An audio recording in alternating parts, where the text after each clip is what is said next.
Good afternoon, and I'd like to welcome you to the 2 p.m. program today. We're glad that you're here, and we're very glad that our speakers are here. Mr. Steve Fisher, Cochranton area, never served in the military, but his father, Mr. Robert Fisher, the one on this side, Fairview, PA, is a Vietnam veteran serving 20 years, retiring as a lieutenant colonel in 1973. The military wanted him to return to service as a general, but he thought it was time to get out. And in the Korean War, that would be a good thing to do. But we're grateful that you were there when you were. They will be speaking about the military life from the viewpoint of the dependents, describing how the military service affects dependents of people who are serving. Robert's father, World War II veteran, was a prisoner of war captured December the 16th, 1944. And if you know anything about the history of the war, that would have been in the Battle of the Bulge. And the man who was the husband of this woman was captured 3 days later in the same battle. And so was Paul Graham from Meadville, captured on the 19th. So the world is sort of a mesh. It isn't separate. Steve is involved with the Veterans Miracle Center, Erie, PA, where he serves on its board. This organization works with homeless veterans to find housing, furniture, and other necessities. His sister is involved in the military-related projects, including design of the Erie World War II Memorial. Robert and Steve will discuss their personal experiences to give us some ideas about the life for the family members while a member served in the military. They hope that the program of experiences related will help others to better understand the effects of military services upon people of the families. And I believe that Steve will speak first. I'm actually going to let my dad speak first. Okay, I had Robert, but I thought you said the other was going to. I'm letting him go. I don't know how long it'll take.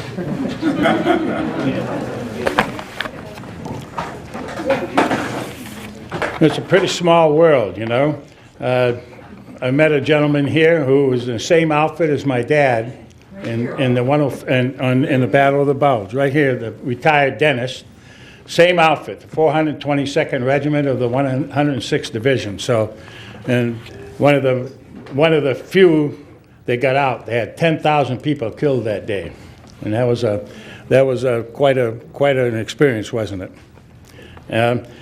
When Steve asked me to do this, I said, God, I sat down and I said, how am I going to put 80 years into 20 minutes?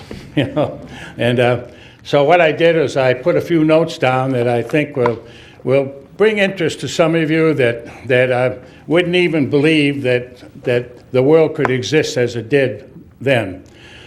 December 7th, 1941, Pearl Harbor was bombed. Very few people in the United States knew where Pearl Harbor was. I was in the 3rd grade, and our teacher showed us on a globe where Pearl Harbor was. People had no idea. And it was a terrible, terrible thing. The admiral in charge of the South Pacific Navy had warned President Roosevelt that he should move the fleet from Pearl Harbor to California. But he was overruled, and he was relieved for even making that recommendation. And so that changed the world. The world was completely changed at that time. Japan and the United States were having problems at the time.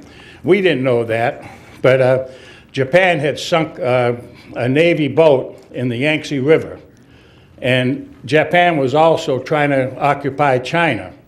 And so the United States was also trying to protect China, and there was a lot of friction.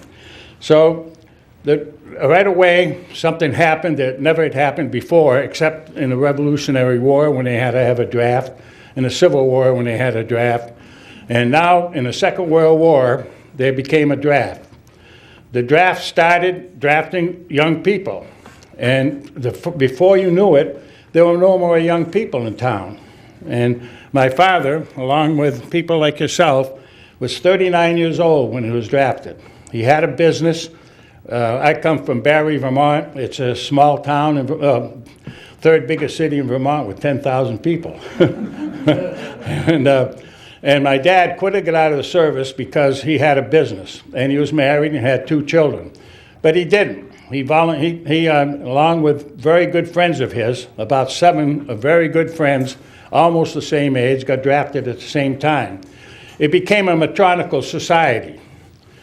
The women had to go to work because there was no men to work in the factories anymore. There was no men to work in many industries. There were some industries, farmers, for instance.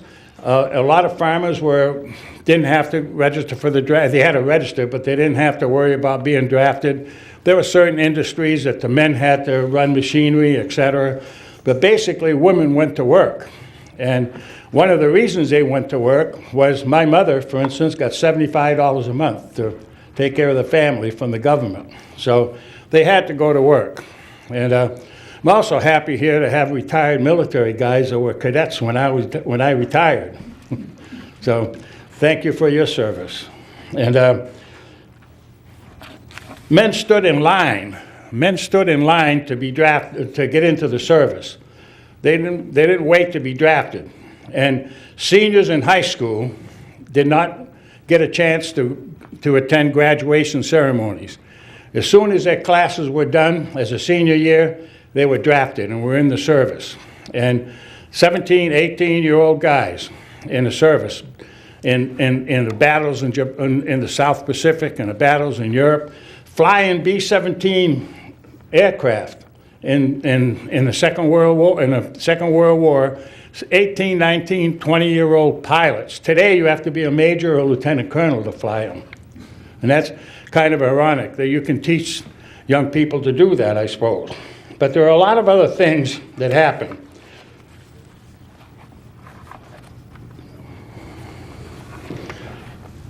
Life was different. We had blackouts. Every house had to have their shades black. You couldn't have white shades, and they had to be pulled down at night so lights didn't show out. If you had an automobile, you had to paint the upper half of your headlight black so they couldn't see it from the air. A lot of men that did not get into the service, there were a lot of people, there was a 4F, they called them, and you didn't want to be 4F if you couldn't. It was a kind of a bad name tag to have. But a lot of people who tried to get in the service, my wife's father tried to get in the service because of some disabilities. What was it, eyes, Donna? No, he had hammer toes. Yeah, and he couldn't get in the service. And I have a lot of old friends of mine that couldn't get in the service. So it wasn't fair to call them 4Fs because people looked upon 4Fs as, you're traitors, you won't serve in the service. But they had civil air patrols. And when you had these air raids, the sirens would go off, everybody had to pull the shades down, all lights went out.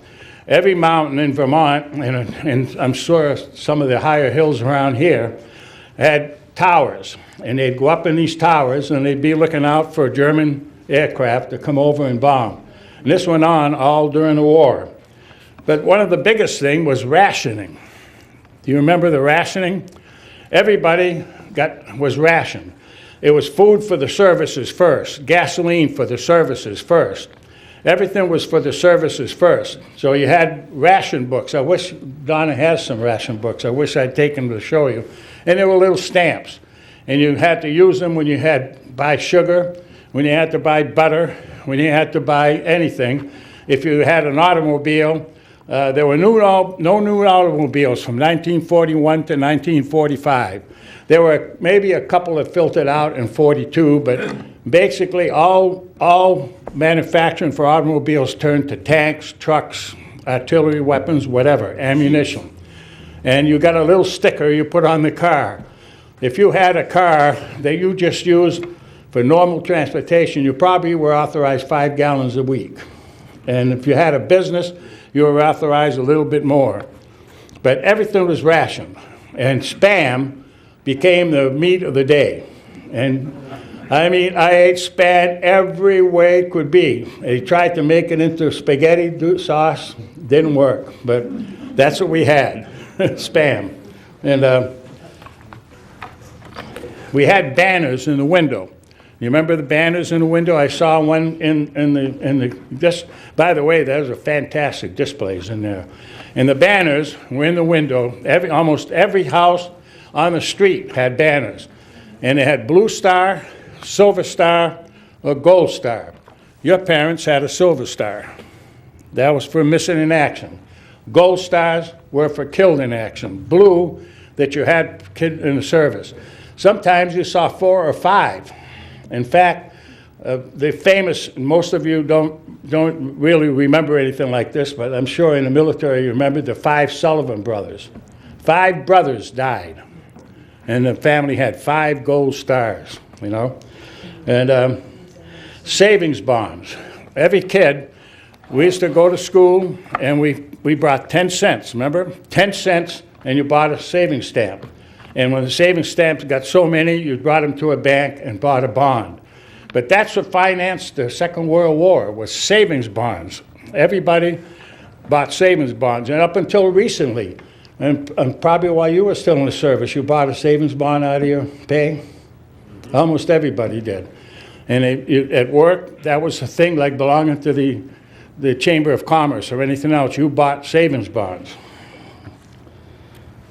We used to pick milkweeds. You remember that? Milkweeds. There was a shortage of life jackets for the people in the Navy. So we'd go out and we'd pick some. I don't even see milkweeds anymore. My wife and I were talking about it yesterday. And we'd pick these milkweeds until we had a branch sack. And we'd turn them in, and they were made into life jackets. The life jackets with milkweeds would keep a sailor adrift for 24 hours. And so you didn't get paid for this. This is something you did. Another thing people did was save silver. All of your gum wrappers, your cigarette packages, all had real silver. And so you'd save them and make balls of silver, and then you'd turn them in. And this was all used to make, I don't know what they made with them, but they made all kinds of things with those.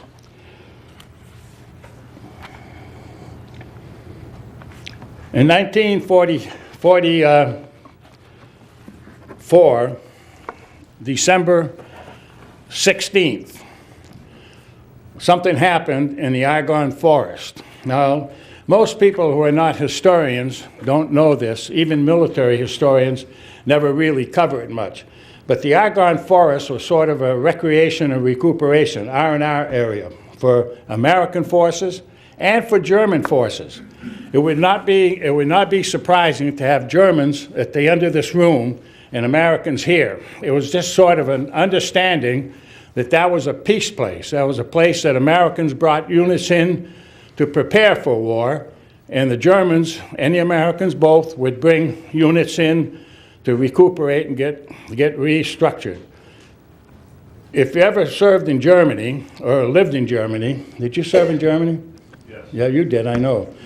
If you're not on the Autobahns and you see the back roads, you can't see the road normally because on both sides of the road are trees. The German farms are different than our farms. The German farmers lived in the villages, and the farmland was out in the fields. And they couldn't give up land to grow trees around houses and all. So that's the way that the German back roads looked. And American intelligence was completely fooled by this. And over a period of a few weeks, maybe a few months even, the Germans brought all kinds of divisions, tank divisions, military infantry divisions, artillery weapons, into the Argonne Forest area without the Americans even realizing they were there. And the 106th Division, the Golden Lions, where they were also called the Golden Cubs, right? Golden Cubs more. And they were brought in from England. What you did in the Second World War, and when I was an active officer in Youngstown, I must have given 100 speeches, you know? And people often said, what's the difference in people today in the Army and people then? But in the 106th Division, what happened with all the units, you trained 14 weeks of basic training, and then they sent you home to see your parents before you were going into combat, either in the Pacific or in the Eastern European. And what they would do was put you on troop trains. In the troop trains, the glass was all covered. They were painted. You couldn't see out the troop trains. The people on it didn't know which way they were going. And to keep the spies from Japan and Germany from knowing and getting any information, they would send you east if you were going to the Pacific and west if you were going to the Atlantic. And somewhere along the line, the train would come back, and the 106th Division ended up in, first of all, Camp Atterbury. You were the Camp Atterbury. And then over to Camp Miles Standish in Cape Cod. And they trained there for a little while, and then they were sent to England. But they didn't fly over in planes. They went by troop ships. And these troop ships would take sometimes 3 weeks. They zigzag across the ocean because there was German submarines were looking to sink them, and they sunk a lot of them. And finally, the military got strong enough to have enough destroyers to accompany these convoys, and more convoys got through. Well, then they went to England, and they trained for about 3 or 4 weeks. You were in England? 1 month. 1 month. 3 or 4 weeks in England. Some units as much as 2 and 3 months. And then they were sent into the Argonne Forest. The 106th Division got there on about the 14th of December, 14th or 15th of December. And on the 16th of December, all hell broke loose. There was a 422nd Regiment, the 423rd Regiment, and the 424th Regiment. The 422nd Regiment and the 423rd, especially the 422nd, was absolutely annihilated. They had, the 106th Division had 10,000 casualties in 1 day, in 2 days. They hadn't even received their equipment yet. They weren't ready for combat. And a funny story comes out of this. One of my father's best friends was a fellow, a lot of Italians in my hometown. I'm Italian with a name like Fisher. But that's kind of different in my name too. But Ito Penna was one of my father's best friends, and he was on KP. And the mess sergeant went up to him and said, "Penna, you're from Vermont, right?" And Ito said, "Yeah, why?" He said, "Because you must be a deer hunter." And he said, "I've caught a few deer." He said, "Well, grab your M1, we'll go out in the woods and we'll shoot a couple deer and we'll come back and feed the men venison tonight." Well, they did. And they went out and they caught a couple deer. They dragged them. When they got to the mess hall, everybody had their hands up. The Germans had them surrounded. So the Germans had a venison dinner. But that's the way that it was in the Second World War. Today, and people used to ask me, how is it different today? Well, I was a Vietnam veteran, and this is the way the difference was. In the Second World War, most of you lived in a house and you didn't have a bedroom of yourself, probably have a brother or even 2 brothers, and maybe even a sister sleeping in the same room as you. You didn't have television, you didn't have computer, you didn't have e-phones or anything else. All you had was a radio, and the radio was a pretty new thing then. And now, and then I went through what they went through, how they got drafted and went in the service. Well, the kids today, you're leaving a bedroom with a computer, with a television set, with everything that you want in the world. Cody, right? Everything in my grandson's got more stuff than I have in my house. And they come to basic training, 16 weeks. They go home for a week or so. You have about 5 Yeah, minutes. Can you okay. talk about your dad being a prisoner? Yeah. Okay, thanks. Yeah. And then, see, you got sons that tell you what to do?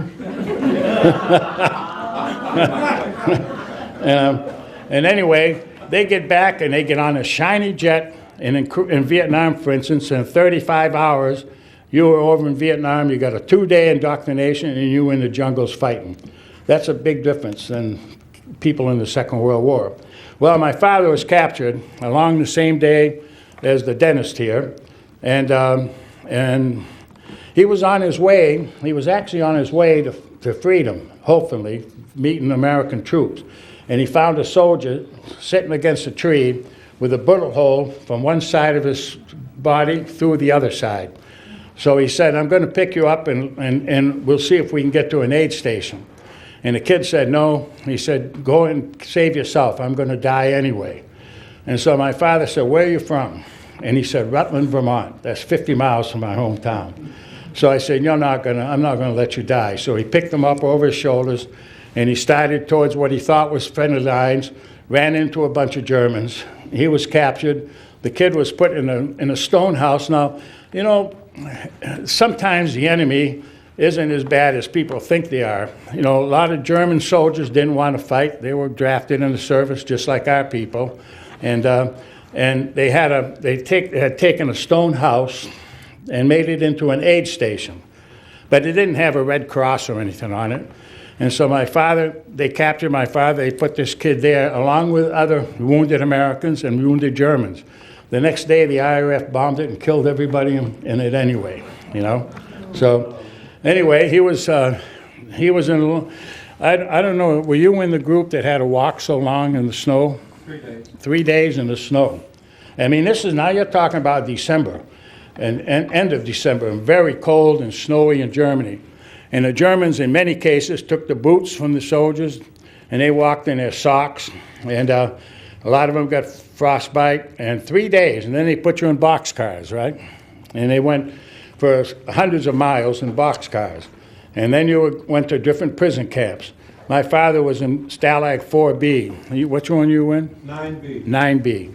And some of these were very, very big camps. But the biggest thing they had, the Germans treated their prisoners different than the Japanese. The Japanese tortured. And if you saw that movie Unbroken and what those people went through, my father weighed 95 pounds when he was released. And he was normally about 150 pounds, 155 pounds. My father his name was Leo Fisher. And he went to register for the draft because you had to register for the draft or you'd go to jail. And he went to Barry, Vermont, the town clerk, couldn't find his name. So he went to his mother, my grandmother, who was a little French-Canadian woman, and she spoke broken English, and my dad said, where was I born, Mom? She said, well, some of you you're born in Montpelier, some of you born in Berry. So my father went down to Montpelier, couldn't find his name. Went back to his mother and said, Mom, where was I born? I'm going to get in trouble here. So she said, well, you got 7 boys. Your older boy, you're Poisson. Your younger boy, you're Fisher. So my father had to go through the whole service as Leo J. Poisson, a name he didn't know he had. So when the Germans, every so often they would release the number of prisoners and by name that they had captured. And one day my mother worked in a shoe department in Montgomery Wards. And the mailman, and back then, we had the same mailman for 36 years, I think, 37 years. So he knew everything about your family. Now, he was the only one in my hometown knew that my father's name was Leo J. Poisson because he was delivering mail when my father was in the Army. And so he ran into Montgomery Ward's store and said, Alma, Leo's alive, he's a prisoner. And he showed her the names on the list, Leo J. Poisson. Well, he was a prisoner, 5 months and 26 days or so? That's who you were a prisoner? 3.5 for me. 3.5. He was, he was 5.5 months a prisoner, a little over 5.5 months a prisoner. And during the time, we got 2 letters from him. One letter said, my dear wife, which I don't think he ever called my wife dear, my mother dear, you know, and give love to the boys. They're treating me fine. Everything's good, you know, the regular propaganda that you had to say. And then he said, don't sell the car. He had bought a 1941 Pontiac, and that was his baby. And it was my mother didn't drive, so it was up in blocks. And he said, sell the car so the kids can go to college someday. And that, you wouldn't believe today, but that would put what he got, anyway, put it short, my mother was, a guy came to my hometown from California. My uncle knew him, and he bought my mother's car for $2,000. He had paid $700 for it. $2,000 would put you in college for 4 years, you know? And so anyway, the next letter came about maybe a month before they were going to be released from the prison camp. The Russians released them. And he said, don't sell the car. And so about maybe 2 months later, 3 months later, and this is a fact that most people don't know. They lost more people after they were released from the prison camp, when they were recuperating, eating too much and dying. More people died then than did in the prison camp. Well, my dad came home. I can't remember who, my brother I think it was. We heard a rap on the door, and my brother opened the door, and he looked around and said, Mom, there's a soldier here to see you. And my dad said, for crying out loud, you don't even know your own damn father? But he weighed 100 pounds, you know, it was a lot different. So he kissed my mom. I don't know if, when I was growing up, my father was not a kissing type. He didn't hug you and kiss you, and there's a lot of my friends the same way. So but he hugged us anyway, and then he went down to see his car. And I'll tell you what, when he came back, he was an unhappy warrior. So with that, I'll turn it over to my son, Steve. I'll let you take this. I've got a PowerPoint, but I'm skipping it. I've got some other things I'm going to skip, but appreciate that. And we appreciate having the opportunity to be here and speak with you. This is my grandfather that's up on there. Basically, life for me began in 1958 when my dad was stationed in Germany. And I tell people, military service was different then than it is now. My brother served 20 years in the Army, and he was in one place 6 years, another 7 years. By the time I was 5 years old, we had lived in 6 places. So it was a lot different than it is now. And it was something that you had to do.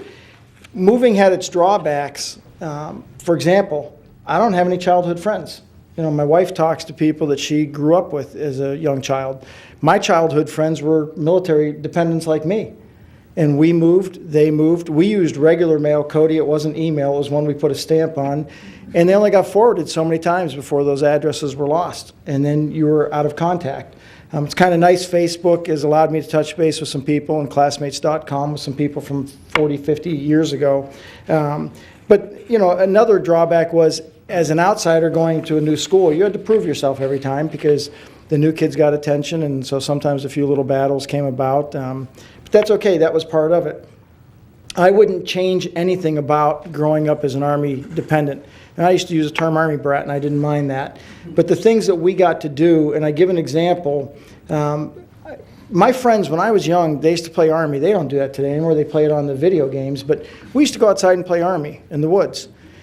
I got to play with the real soldiers. I got to go out with the ROTC cadets and play Army. And, you know, I did that when we lived in New York. My dad was involved with Siena College.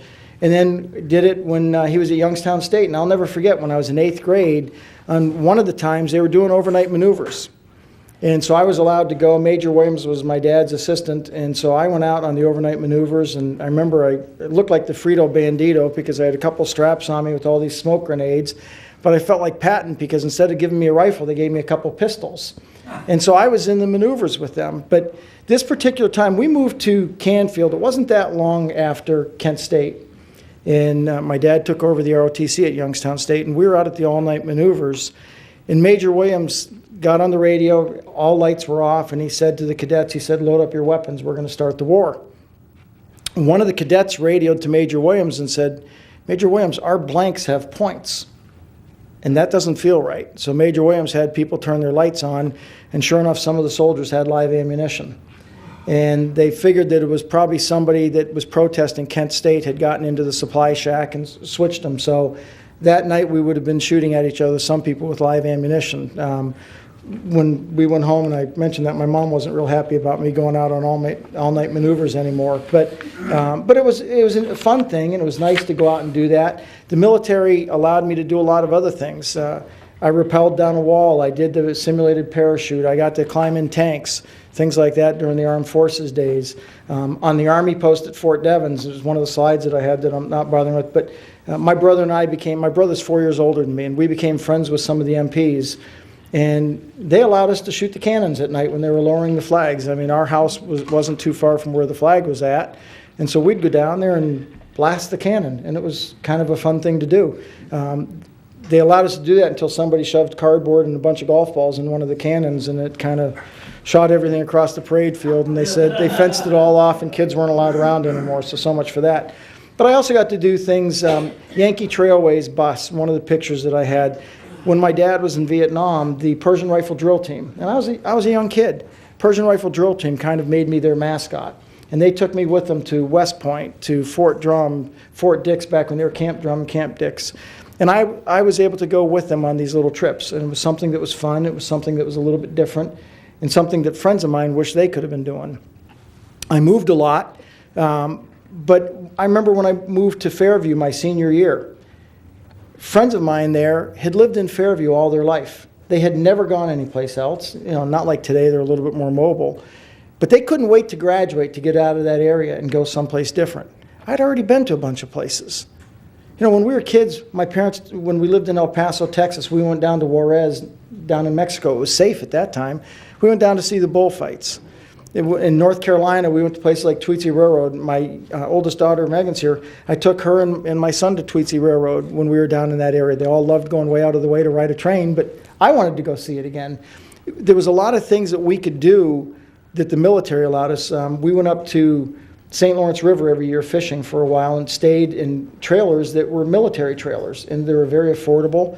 So there were vacations like that, and going down to Cape Cod, and one time my family had Camp AP Hill, which is where presidents and world leaders have gone for negotiations. We had the entire place to ourselves for a vacation, and it was kind of a nice thing to be able to do.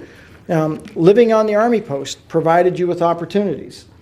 I remember on the Army post, my dad and I were talking about it recently. That's where I learned to golf, at Fort Devens in Massachusetts. And I golfed better then than I do now. But it was a beautiful course. And I think membership was $7 a month. My brother and I would play every day.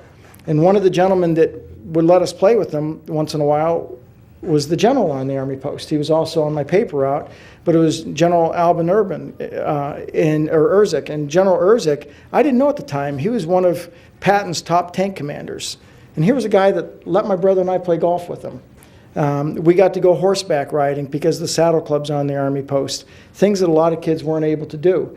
And it's things that I look back on and say that we had fun, but we were also disciplined. My first job was at Fort Devens in Massachusetts. I had a paper route. I took over the Lowell Sun and got paid a lot of money. I got half a cent a day and 1 cent for Sunday, so you got 4 cents a week delivering papers. You'd get 25 and 50 cents in tips if you folded them right and put them in the door, so I worked hard at it. I had a little bit of an advantage over some of the other paper boys because they were always having contests, see who could get new subscriptions. And I was always asking for free 2-week trials because the Army was always moving people in and out.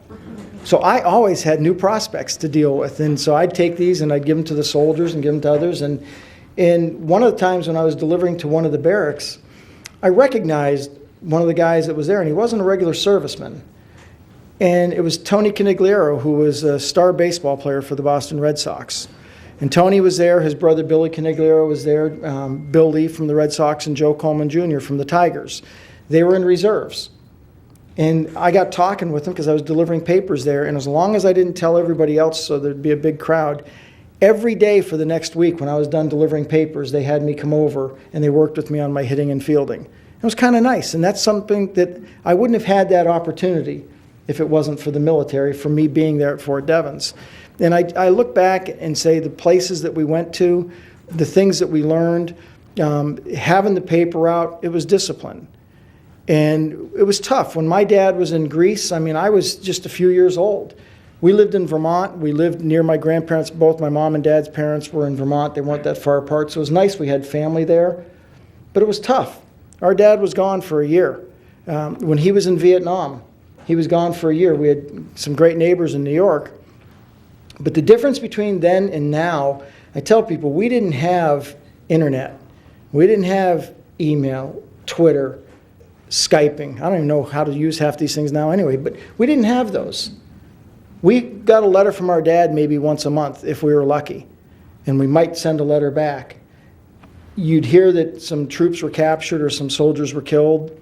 You didn't hear any more. We didn't have the news like you had today. You had ABC, NBC, CBS.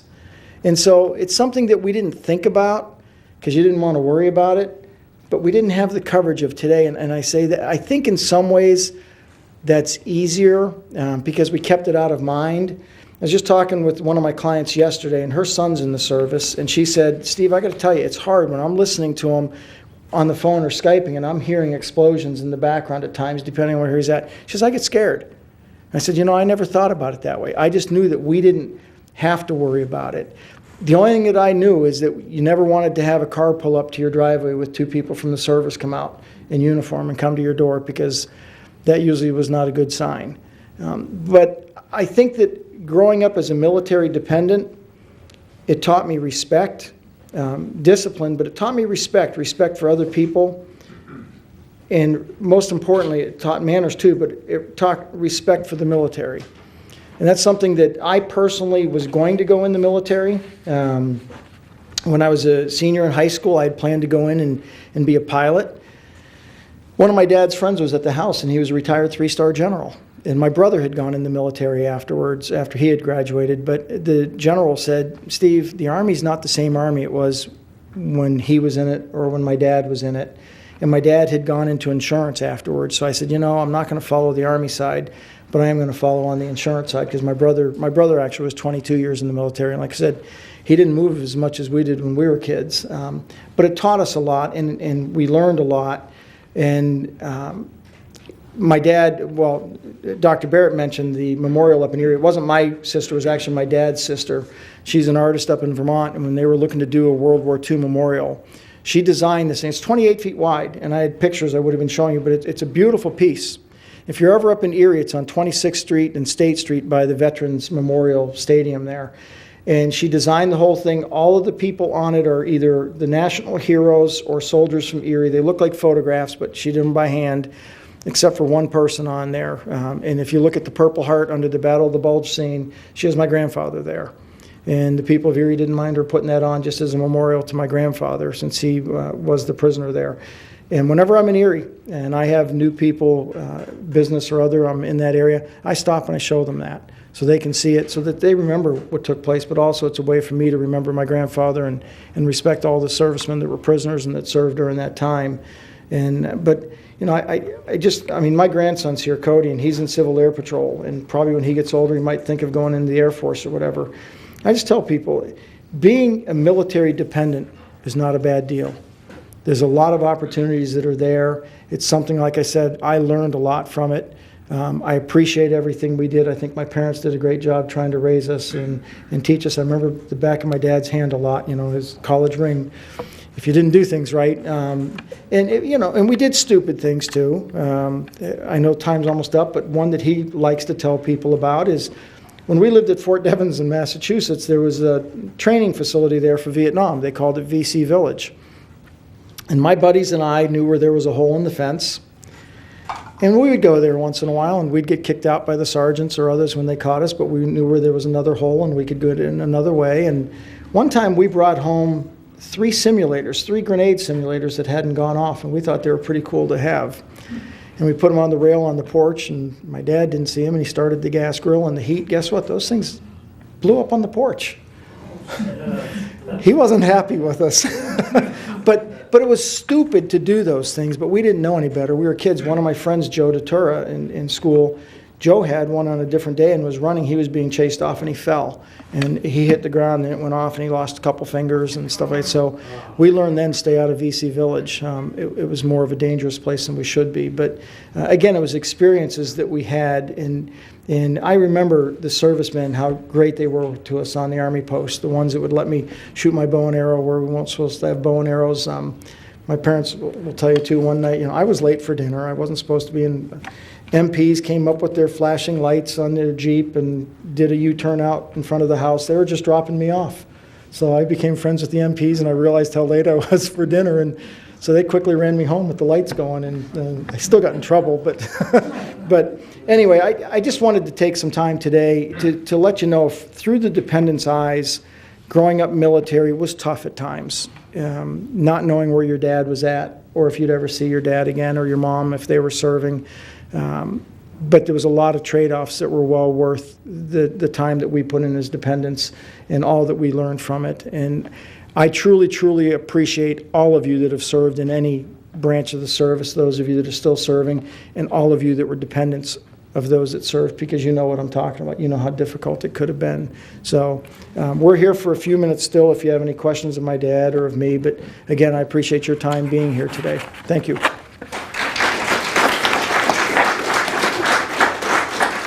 Any questions? Yes. So, military, with sort of like, back then, they didn't have no technology at all. So, what you do back when did you survive anywhere in the military? Did you survive all that? We didn't have the technology like today.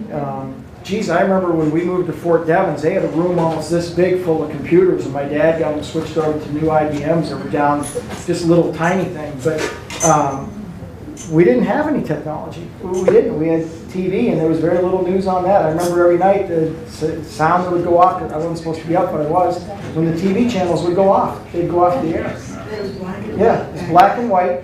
I remember my dad came home from Vietnam. All my friends came to our house to watch TV because he got a Sylvania color TV, and everybody wanted to see the Green Hornet and Batman in color. So they came to our house. Yeah. But again, it was something that wasn't readily there. No. And we didn't know any different. No. Yeah. It just cause like now, you can tell people that there. You could go on cell phone now and come back to our world. Yeah. You didn't have none of that. We had nothing. You didn't have no you didn't have no the code you could talk. We had and U.S. tell mail. them that We had U.S. mail. That was it. you had mail. So now you can do mail online too. Yep. You can do mail online. That's why people don't want to like letters. Right. Steve? One thing that you young people won't believe, telephones were pretty new. And when we were living at Fort Campbell, we lived off base and out in the country. How many people on our line, Donna? On the phone line, 13. 13 parties on the phone line. And when I was a kid, I mean, maybe in the city, we had 3 or 4 people on the line. And I remember on our line, there was a French woman who kept the phone off, so you'd never be able to get the phone, you know? And my father would, use language on the phone and he was French, and he'd call her everything, you know? But one place, we had 22 people on the line. And if you had 4 people on the line, the way you knew when to answer your phone was if you had 1 ring, or 2 rings, or 3 rings, or 4 rings. And so you had to listen, you know, and I would have a hell of a time today because I don't hear anything. Any other questions? Again, thank you for your time.